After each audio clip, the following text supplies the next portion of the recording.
আসসালামু আলাইকুম প্রিয় এইচএসসি শিক্ষার্থী। আজকে আমরা ষষ্ঠ অধ্যায়ের এসকিউএল কমান্ডের ইম্পর্টেন্ট কমান্ড অল্টার নিয়ে কথা বলবো। আসলে তোমাদের পরীক্ষাতে অনেক প্রশ্ন এসে থাকে যেখানে অল্টার কমান্ডটি ব্যবহার করতে হয়। আজ আমরা যে কাজটি দেখব সেটা হচ্ছে নতুন কলাম যুক্ত করার জন্য অল্টার কমান্ড। দেখো, একটা টেবিলে যদি টেবিলের নাম এবং টেবিলের কলাম, এটা হচ্ছে ডেটা টেবিলের সবচেয়ে ইম্পর্টেন্ট জিনিস। যদি তার নামের কোনো পরিবর্তন হয় অথবা কোনো ডেটা টেবিলের কলামের কোনো পরিবর্তন হয়, সেই ক্ষেত্রে আমরা এসকিউএল কমান্ডের অল্টার কমান্ডটি ইউজ করতে পারি। পরীক্ষার প্রশ্নে বলা আছে এমপ্লয়ি নামে একটা টেবিলের কথা, যে টেবিলে name, joining date, designation, age এই চারটি ফিল্ড আছে। এখন তোমার পরীক্ষার প্রশ্নে তোমাকে বলা হলো যে তুমি এমন একটি কলামকে যুক্ত করবে যে কলামটি হচ্ছে ডিওবি নামের একটি কলাম, এবং এই কলামটি তুমি এমপ্লয়ি নামের একটা টেবিলে যুক্ত করবে।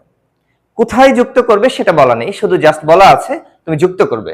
যদি কোনো পজিশন না দেওয়া থাকে সেই ক্ষেত্রে আমরা অবশ্যই এই কলামটিকে এই টেবিলের শেষে যুক্ত করব। এখন আমরা দেখি এর কমান্ডটি কি হতে পারে।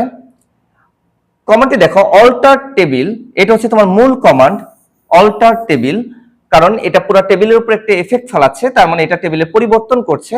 আমরা কমান্ডটি দিলাম হচ্ছে অল্টার টেবিল।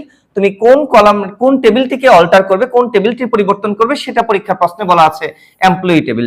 আমরা এই জন্য এখানে লিখেছি হচ্ছে এমপ্লয়ি টেবিল, এবং এই টেবিলটির নাম পরীক্ষার প্রশ্নে যে বানানে যেভাবে থাকবে হুবহু তাই লিখতে হবে, এখানে কোনো রূপ পরিবর্তন তুমি করতে পারবে না।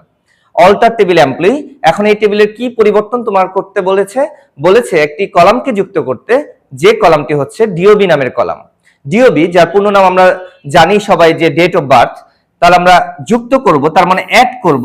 কাকে অ্যাড করব? ডিওবি নামের কলামটিকে অ্যাড করব। অবশ্যই যেহেতু একটি নতুন কলাম যুক্ত করছো তুমি, সেজন্য তার ডেটা টাইপ এর পাশে দিয়ে দিতে হবে। কেন? আমরা সবাই জানি যখন আমরা টেবিল তৈরি করি তখন টেবিলের কলামগুলো যুক্ত করার সময় অবশ্যই ট্যাব বলে দিতে হয়। এখানে ডিওবি নামের কলামটিতে এই টেবিল আগে ছিল না, এই জন্য এই কলামটি আমি নতুন যুক্ত করছি, তাই তার টাইপ অবশ্যই বলতে হবে। ডিওবি আমাদের মাইক্রোসফট অ্যাক্সেস অনুযায়ী ডিওবি কে আমরা ডেট টাইপ বলতে পারি, এজন্য আমরা বলছি অ্যাড ডিওবি, যেটা হচ্ছে ডেট টাইপ, এবং আমরা সেমিকোলন দিয়ে কমান্ডটি শেষ করব।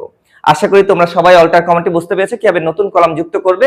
পরবর্তী ক্লাসে নতুন কোনো টপিক নিয়ে আবার দেখাবো ইনশাআল্লাহ। আসসালামু আলাইকুম।